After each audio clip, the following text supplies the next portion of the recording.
Bien, buenos días. Ahora vamos a hablar de otro tema relacionado a la propiedad originaria. Estos anhelos de justicia y de redistribución de la propiedad raíz tomaron forma a través de los siguientes preceptos en que se dividió el artículo 27.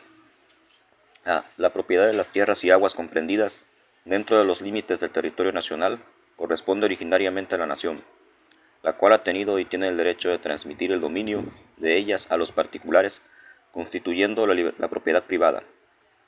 Al respecto, el doctor Lucio Mendieta y Núñez señala que lejos de constituir este párrafo una garantía de la propiedad, parece más bien que niega radicalmente la existencia misma de la propiedad privada, en el sentido clásico de esta, pues atribuye la propiedad de tierras y aguas exclusivamente a la nación, la cual solo transmite a los particulares el dominio, constituyendo la propiedad privada, pero desde luego una propiedad privada sui generis, que consiste exclusivamente en el dominio de la cosa poseída, y que no tiene ya los tres atributos del derecho romano, con los cuales había pasado a nuestro derecho civil.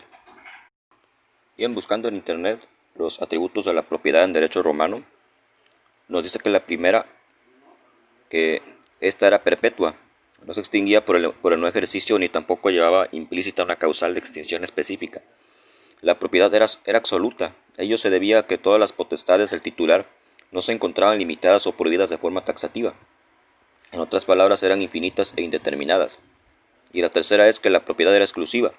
en virtud de que no era posible concebir una simultaneidad en la titularidad de dos o más personas sobre el mismo objeto o cosa, toda vez que si esto se presentara estaríamos al frente de la figura del condominio que cimentaba en la coexistencia de múltiples derechos de propiedad. Bueno, en sí las tres características o atributos de la propiedad según el derecho romano son que era perpetua, era absoluta y era exclusiva. Manuel González Hinojosa, después de hacer diversas observaciones en el sentido de que por nación en el párrafo que comentamos debe entenderse Estado, aspecto en el que coincide con el doctor Mendieta, y Núñez aborda el fondo del precepto para concluir diciendo que el Estado transmite el dominio pero no crea la propiedad privada, sino solamente reconoce que los individuos que integran la comunidad humana estatal tienen el derecho de adquirir los bienes necesarios para su subsistencia y bienestar. Si realmente el Estado ha de garantizar el orden fundamental de la sociedad, del que depende la realización de todos los fines de la existencia humana. Por otra parte agrega,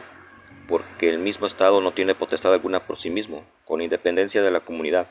y esta es el origen de todo poder estatal. El Estado no puede constituir un derecho de propiedad a favor de sus miembros, sino simplemente reconocer el derecho de estos.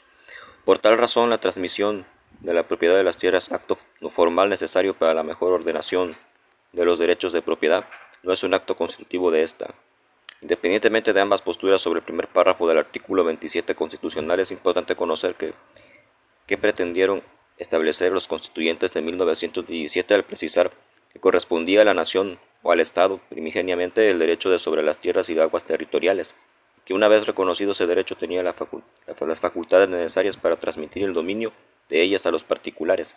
y constituir o simplemente reconocer el derecho de a la propiedad privada. Al respecto, la iniciativa constitucional señala lo siguiente. La principal importancia del derecho pleno de propiedad que la proposición que hacemos atribuye a la nación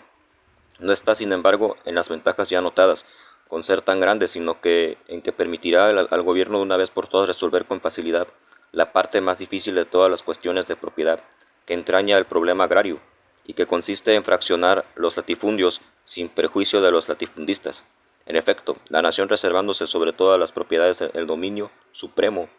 podrá en todo tiempo disponer de las que necesite para regular el estado de la propiedad total, pagando las indemnizaciones correspondientes. Esta es pues la razón fundamental que movió a los constituyentes a determinar un poder originario en la nación que le permitiera redistribuir la propiedad raíz en nuestro sistema, haciéndolo más justo y respondiendo al carácter social de la misma. No era sino la respuesta al individualismo aberrante del siglo XIX, que dio lugar a un sistema de propiedad absoluto, exclusivo e inviolable, únicamente afectable mediante la expropiación por causa de utilidad pública y previa indemnización como lo preceptuaba la Carta Magna de 1857.